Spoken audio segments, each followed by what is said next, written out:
മാറ്റിമറിക്കുന്ന ഒരു വിഭവമാണ് അറിവ്. എത്രത്തോളം അറിവ് നേടുന്നോ അത്രത്തോളം നമ്മുടെ ജീവിതവും മാറും. Welcome to Indian Institute of Commerce Lakshya Ashwamedham. ഏറെ സ്നേഹത്തോടെ സ്വാഗതം ചെയ്യാം അവർ ജൂറി ശ്രീ ജോ ആന്റണി. നമസ്കാരം സർ. നമസ്കാരം. സ്വാഗതം ചെയ്യാം നമ്മുടെ സ്വന്തം grand master doctor GS Pradeep.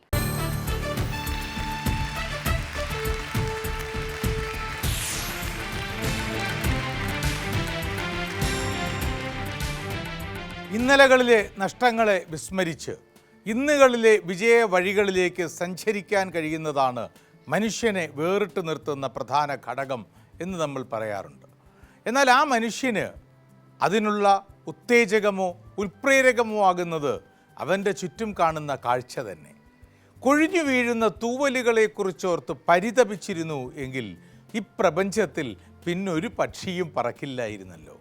എറിയുന്ന കല്ലുകൾക്ക് മീതെ മേഘങ്ങളോടൊപ്പം പറക്കാൻ കഴിയുന്ന പറവകളുടെ മനഃശാസ്ത്രമാകട്ടെ വല്ലാതെ തളർന്നു പോകുന്ന, വീഴ്ചകളിൽ വല്ലാതെ പതറിപ്പോകുന്ന മനുഷ്യകുലത്തിനുള്ള ഏറ്റവും ശക്തമായ പ്രചോദനം.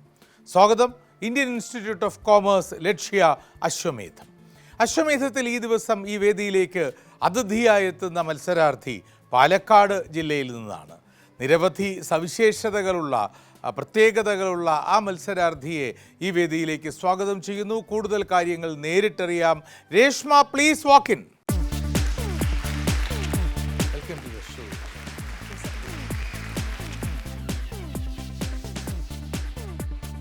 പറയൂ രേഷ്മ, പാലക്കാട് എവിടെയാണ്? പാലക്കാട് വടക്കഞ്ചേരി.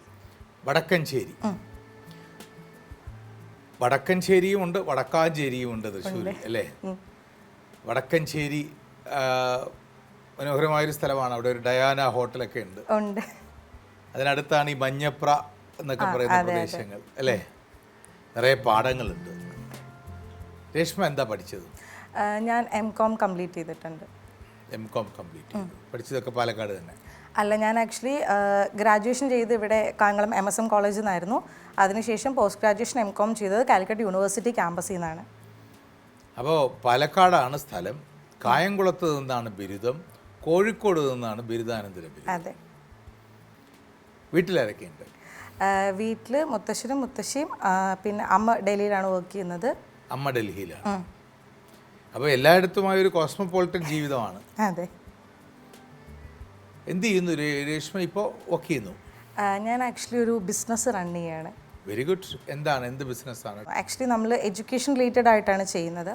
അതായത് ഞാനൊരു സെൻട്രൽ യൂണിവേഴ്സിറ്റി, ഒരു സ്റ്റേറ്റ് യൂണിവേഴ്സിറ്റിയിൽ പഠിച്ചിട്ടുള്ള ഒരാളാണ്. അപ്പോൾ എനിക്കൊരു സ്റ്റേറ്റ് യൂണിവേഴ്സിറ്റിയിൽ അല്ലെങ്കിൽ ഒരു യൂണിവേഴ്സിറ്റി ക്യാമ്പസിൽ പഠിക്കുമ്പോഴുള്ള അഡ്വാൻറ്റേജസിനെ പറ്റിയിട്ട് എനിക്ക് നല്ലോണം അറിയാം. പക്ഷേ അത് ഇൻ ജനറൽ പബ്ലിക്കിലേക്ക് എത്തിയിട്ടില്ല. അധികം വിദ്യാർത്ഥികൾക്ക് ഇതിനെ പറ്റിയിട്ടുള്ളൊരു അവയർനെസ് കുറവാണ്.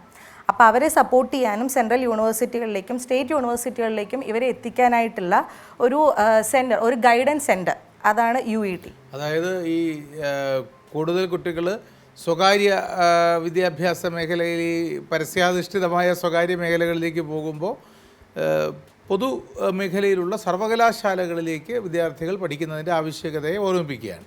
എന്താ അതിൻ്റെ പേര്? UET, university central tips. സർവകലാശാലകളിലേക്ക് കൂടുതൽ കുട്ടികൾ എത്തുക അല്ലേ?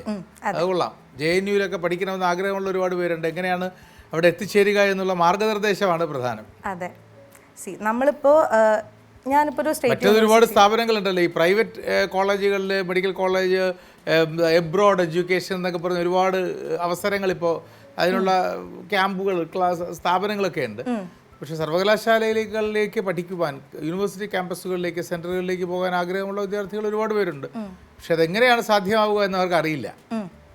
അതാണ് പ്രശ്നം. നമ്മളിപ്പോൾ ഒരു യൂണിവേഴ്സിറ്റിയിൽ പഠിക്കുമ്പോൾ നമുക്ക് കിട്ടുന്ന ഒരു എക്സ്പോഷർ ഭയങ്കര ഡിഫറെൻ്റ് ആണ്. ഇപ്പം ഞാനൊരു ഈ എക്സ്പോഷറിന് വേണ്ടിയാണോ ഇങ്ങനെ ഓടി നടന്ന് പഠിച്ചത്? അങ്ങനെ പറയാം. ഞാൻ ആക്ച്വലി നമ്മൾ പല പല സ്ഥലത്തേക്ക് പോകുമ്പോൾ നമുക്ക് പുതിയ പുതിയ ആൾക്കാരെ പരിചയപ്പെടാൻ പറ്റും. അവിടുത്തെ കൾച്ചർ ഡിഫറെൻ്റ് ആയിരിക്കും. അവിടുത്തെ നമുക്ക് കിട്ടുന്ന എക്സ്പീരിയൻസസ് ഭയങ്കര ഡിഫറെൻ്റ് ആയിരിക്കും. അപ്പോൾ അത് നമ്മുടെ ക്യാരക്ടർ ബിൽഡ് ചെയ്യാനും നമ്മൾ കാര്യങ്ങളെ കാണുന്ന പേഴ്സ്പെക്റ്റീവ് അത് ഭയങ്കരമായിട്ട് സപ്പോർട്ട് ചെയ്യുന്നുണ്ട്. അപ്പോൾ നമ്മൾ അങ്ങനെ ഒരു ഡൈനാമിക് ആയിട്ടുള്ള എൻവയോൺമെൻറ്റിൽ പഠിക്കണം എന്നാണ് സജസ്റ്റ് ചെയ്യുന്നത്. All the best. എല്ലാ ആശംസകളും. മുന്നോട്ട് പോകട്ടെ. ഒരു സോഷ്യൽ സർവീസ് സെക്ടർ പോലെയാണത് അല്ലേ? അതെ. ശരി, നല്ല കാര്യം. അശ്വമേധം കാണാറുണ്ടോ? കണ്ടിട്ടുണ്ട്, ചെറുപ്പത്തിലേ തൊട്ട് കണ്ടിട്ടുള്ള ഒരു പ്രോഗ്രാമാണ്. അപ്പോൾ ഒരുപാട് സ്ഥലങ്ങളിലാണ് പഠിച്ചത്. ശ്രീ ജോ ആൻ്റണി, അത് കൊള്ളാം. പാലക്കാട് ജീവിക്കുന്ന ആൾ, കായംകുളത്ത് വന്ന് ബിരുദം, പോയി ബിരുദാനന്തര ബിരുദം. ഇപ്പോൾ പ്രവർത്തിക്കുന്നത് നമ്മുടെ ഈ പരസ്യങ്ങളുടെ ലോകത്തിലൂടെ സ്വകാര്യ വിദ്യാഭ്യാസത്തിലേക്ക് ഒരുപാട് പേർ പോകുന്നൊരു കാലത്ത് സർവകലാശാലകളിലേക്ക്, യൂണിവേഴ്സിറ്റി സെൻറ്ററുകളിലേക്ക് വിദ്യാർത്ഥികൾക്ക് എത്തപ്പെടാൻ അവസരമൊരുക്കുക എന്ന് പറയുന്നത് ഒരു വിദ്യാഭ്യാസ സാമൂഹ്യ പ്രവർത്തനമാണ്, ഒരു എഡ്യൂക്കേഷണൽ ആക്ടിവിറ്റിയാണ്, സോഷ്യൽ ആക്ടിവിറ്റിയുമാണ്. Good, keep it up, all the best. ഇതിൻ്റെ ആദ്യത്തെ മേഖല അറിയാമല്ലോ, ഞാനല്ല, രേഷ്മയാണ് മാസ്റ്റർ. ആദ്യ മേഖലയിലേക്ക് സർവകലാശാലയിലെ അകത്തളങ്ങളിൽ അറിവിൻ്റെ കൃത്യതയോടുകൂടി ജീവിത വിദ്യാഭ്യാസ കാലഘട്ടം പൂർത്തിയാക്കുവാൻ വിദ്യാർത്ഥികൾക്ക് മാർഗനിർദ്ദേശങ്ങൾ നൽകുന്ന പ്രസ്ഥാനവുമായി പ്രവർത്തിക്കുന്ന രേഷ്മയെ നമുക്ക് സ്വാഗതം ചെയ്യാം. എന്താ നിങ്ങളുടെ പ്രസ്ഥാനത്തിൻ്റെ പേര്? എന്താ പറഞ്ഞാൽ? University center. യൂണിവേഴ്സിറ്റി UET-യുടെ സാരഥിയായ രേഷ്മയെ സ്വാഗതം ചെയ്യാം. Come let's play be the grand master.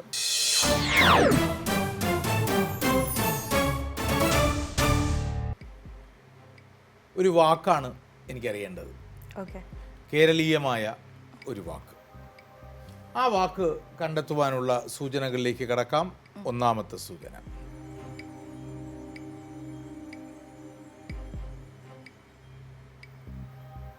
വല്ലാത്ത സൂചനയായിപ്പോയി. രണ്ടാമത്തെ സൂചന, ആദ്യത്തെ സൂചന ഒന്നുകൂടെ കാണണോ? വേണ്ടല്ലോ, വേണ്ട. രണ്ടാമത്തെ സൂചന,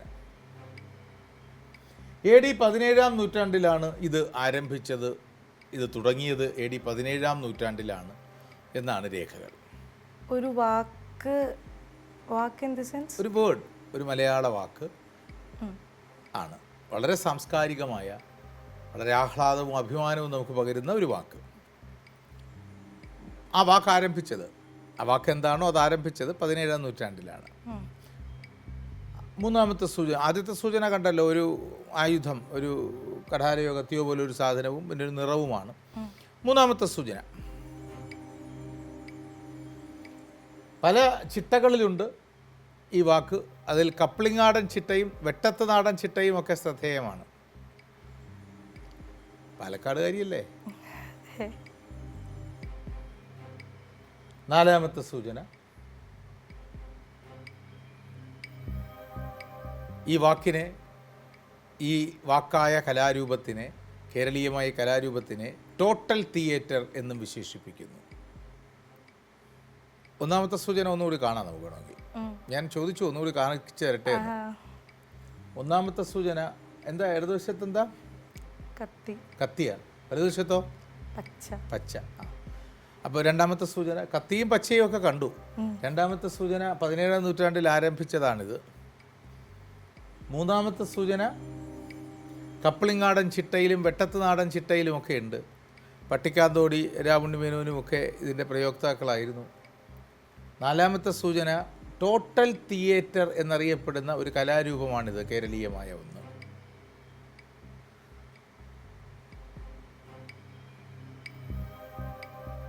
അവസാന സൂചനയിലേക്ക് പോട്ടെ. പാലക്കാടല്ലേ? അതെ. ഷൊർണൂരും ഒക്കെ പോകാറുണ്ടോ? ഇല്ല, പോയിട്ടില്ല. ഈ കെട്ടിടം എന്താണെന്നറിയോ? കലാമണ്ഡലമാണ്. കലാമണ്ഡലമാണ് നിങ്ങൾ ഈ കണ്ടത്. ഒരു കലാരൂപത്തിൻ്റെ പേരാണ് ആ വാക്ക്. ആദ്യം ഞാൻ കാണിച്ചത് കത്തിയും പച്ചയും ഒക്കെയാണ്. ടോട്ടൽ തിയേറ്റർ എന്നറിയപ്പെടുന്ന കേരളീയമായ ആ കലാരൂപം കഥകളി. ഉറക്കെ പറയൂ. കഥകളി. തെറ്റായിപ്പോയല്ലോ എന്ന് പറയാൻ കഴിയില്ല. അതിന് ഇത്ര ഈ പേടി എന്തിനാ ഉത്തരം പറയാൻ? I was a bit confused. ആദ്യം കാണിച്ചത് എന്താണ്? കത്തി പച്ച. കത്തി പച്ച എന്താണ്? കത്തിയും പച്ചയും കരിയും താടിയും ഒക്കെ എന്തിൻ്റെ വേഷങ്ങളാണ്? കഥകളിയുടെ വേഷങ്ങളാണ്. ശരിയാണ്, കഥകളിയാണ്. ഓട്ടംതുള്ളലെന്നൊക്കെ പറഞ്ഞിരുന്നാൽ മതിയായിരുന്നു, നമുക്ക് കൂടെ അവസാനിപ്പിക്കായിരുന്നു. ശരി, ശരിയായ ഉത്തരമാണ്.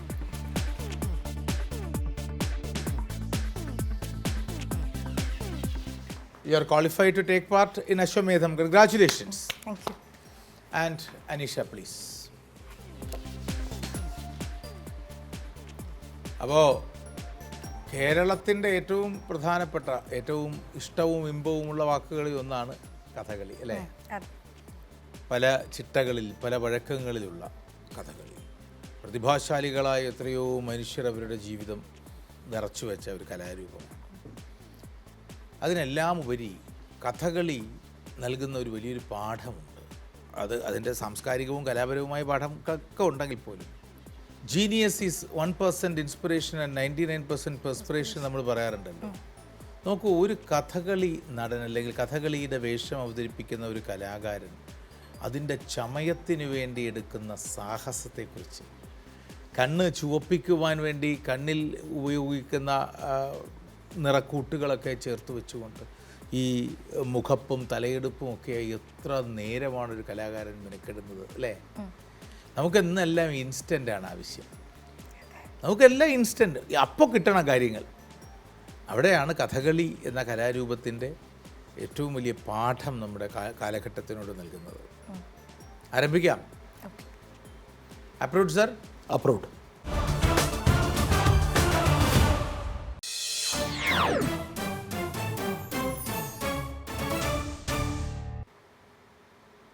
താങ്കൾ അശ്വമേധത്തിൽ മത്സരിക്കാനെത്തുന്നു. സ്വാഭാവികമായും താങ്കൾ വിചാരിച്ച വ്യക്തിയുടെ മേഖലകളെക്കുറിച്ച് എനിക്കൊരു മുൻധാരണയുണ്ട്. നോക്കാം. ആദ്യ 10 ചോദ്യങ്ങളുടെ മേഖലയിലേക്ക് യാഗം.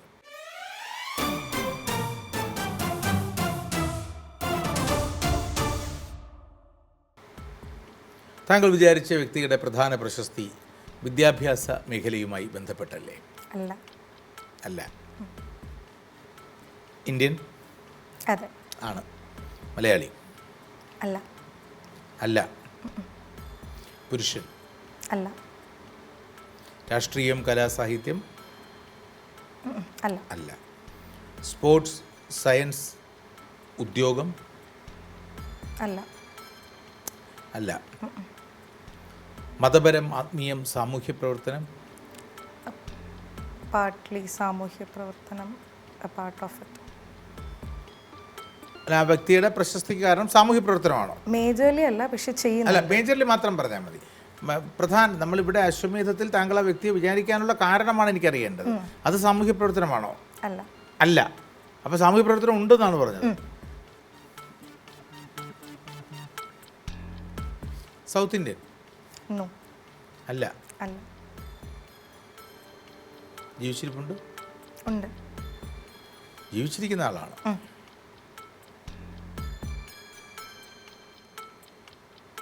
50 വയസ്സിന് മുകളിൽ പ്രായം? ഇല്ല. 10 ചോദ്യങ്ങൾ യജ്ഞം.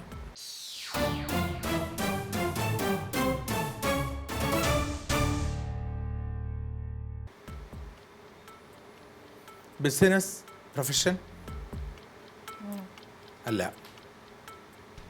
രാഷ്ട്രീയമല്ല, കലയല്ല, സാഹിത്യമല്ല, സാമൂഹ്യ പ്രവർത്തനമല്ല, മതപരം, ആത്മീയം? അല്ല. അല്ല. സ്പോർട്സ് ആൻഡ് സയൻസ് ഞാൻ ചോദിച്ചിരുന്നു, അല്ല എന്നാണ് പറഞ്ഞത്. ശരിയല്ലേ അത്? സ്പോർട്സും സയൻസും അല്ല എന്ന് വെച്ചാൽ ഒരു സംഭവം അല്ലെങ്കിൽ ബന്ധുത്വം? ഒരു ഇൻസിഡന്റിൽ വന്ന ഒരു ഫെയിം. Thank you. അങ്ങനെ പറഞ്ഞു തരണ്ട കേട്ടോ, എസ് ഓർണോ മാത്രം പറഞ്ഞാൽ മതി. അപ്പോൾ ഇൻസിഡൻ്റ് ആണ്, സംഭവമാണ്, ബന്ധുത്വം അല്ല, സംഭവം തന്നെയാണ്. എൻ്റെ മനസ്സിൽ ബന്ധുത്വവും ഒന്ന് വന്നു. ഡോക്ടർ അഞ്ജലിയാണോ എന്നൊരു സംശയം തോന്നി പെട്ടെന്ന് എൻ്റെ മനസ്സിൽ. സച്ചിൻ്റെ ഭാര്യയാണോ സംശയം തോന്നി. അല്ല. അപ്പോൾ സംഭവമാണ്. 50 വയസ്സിന് മുകളിൽ പ്രായമെന്ന് ഞാൻ ചോദിച്ചോ? ചോദിച്ചിരുന്നു. അപ്പോൾ എന്ത് പറഞ്ഞു? ഇല്ല എന്ന് പറഞ്ഞു. ഇല്ല എന്നാണ് പറഞ്ഞത്. 50 വയസ്സിന് മേലെ അല്ല, താഴെ. സാഹസികമായ ഒരു സംഭവമാണോ? മൗണ്ടനിയറിംഗ് പോലെ? അല്ല. നല്ല സംഭവമാണോ? അതെ. പോസിറ്റീവ് ഇൻസിഡൻ്റ് ആണ്? അതെ. കോൺട്രാവേഴ്സിയലോ വിവാദമോ കുറ്റകൃത്യങ്ങളോ ഒന്നുമുള്ള സംഭവം, പോസിറ്റീവ് സംഭവം. അതൊരു അച്ചീവ്മെൻ്റ് ആണോ? അതെ. 16 ചോദ്യങ്ങൾ രാജസൂയം.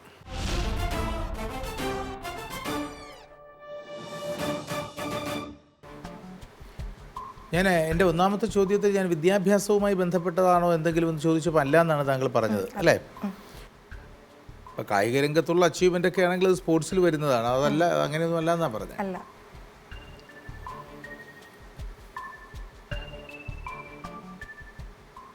ദ ഫസ്റ്റ് എന്ന് പറയാവുന്ന ഏതെങ്കിലും നേട്ടമാണോ? അല്ല.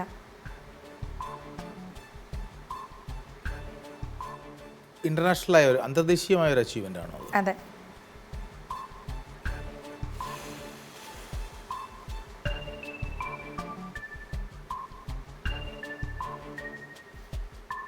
താങ്കൾ മനസ്സിൽ വിചാരിച്ച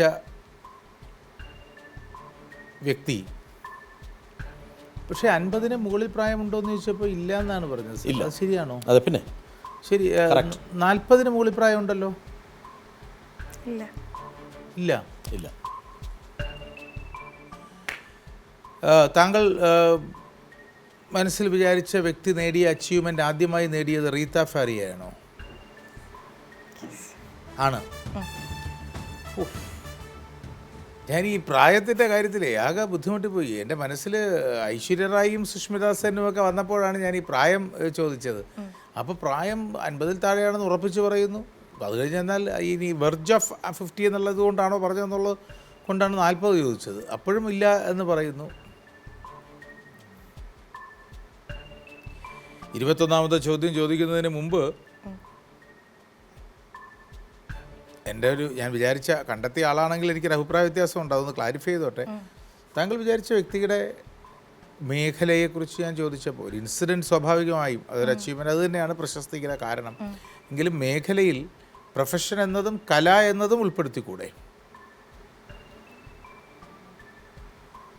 because modelling is an art. അതൊരു കലയാണ്.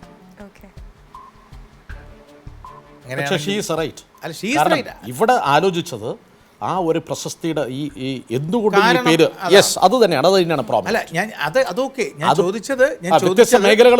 ചോദിച്ചത് ആ വ്യക്തിയെ മേഖലാടിസ്ഥാനത്തിലാണ് നിർവചിക്കുന്നത് എങ്കിൽ കലയെന്നും പ്രൊഫഷനെന്നും ചേർത്തുകൂടെ എന്നാണ് ഞാൻ ചോദിച്ചത്. അതൊക്കെ ചേർക്കാം, പക്ഷേ reason is this.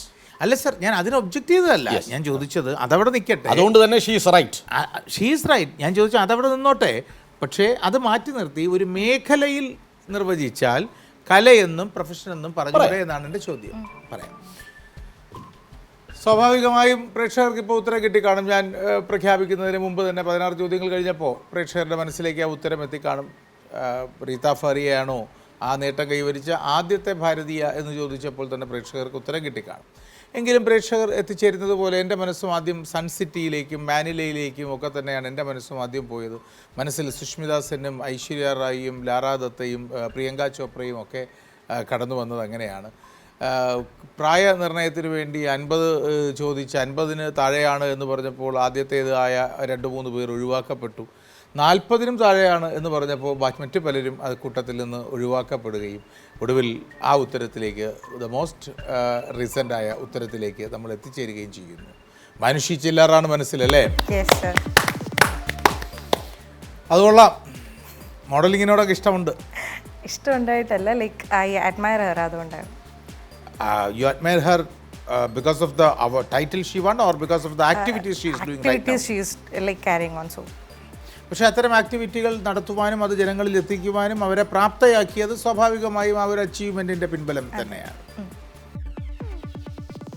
Manushi ചില്ലർ 1997 May 14 ജനനം. ഇന്ത്യൻ മോഡൽ, അഭിനേത്രി. 2017 മിസ് വേൾഡ് ജേതാവ്, MBBS ബിരുദധാരി. 2017 ഫെമിന മിസ് ഇന്ത്യ മത്സരത്തിൽ ജയിച്ച ശേഷം ചൈനയിൽ നടന്ന 67ാമത് മിസ് വേൾഡ് മത്സരത്തിൽ ഇന്ത്യയെ പ്രതിനിധീകരിച്ച് കിരീടം നേടി. 17 വർഷങ്ങൾക്കു ശേഷം ഇന്ത്യക്ക് ഈ നേട്ടം സമ്മാനിക്കുന്ന വ്യക്തിയാണ് മാനുഷി.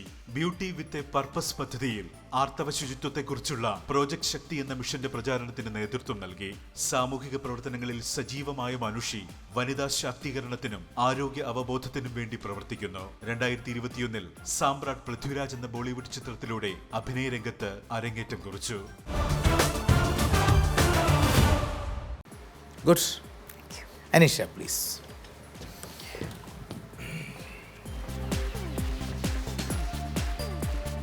മോഡലിംഗ് ഒരു കലയാണ് അല്ലേ?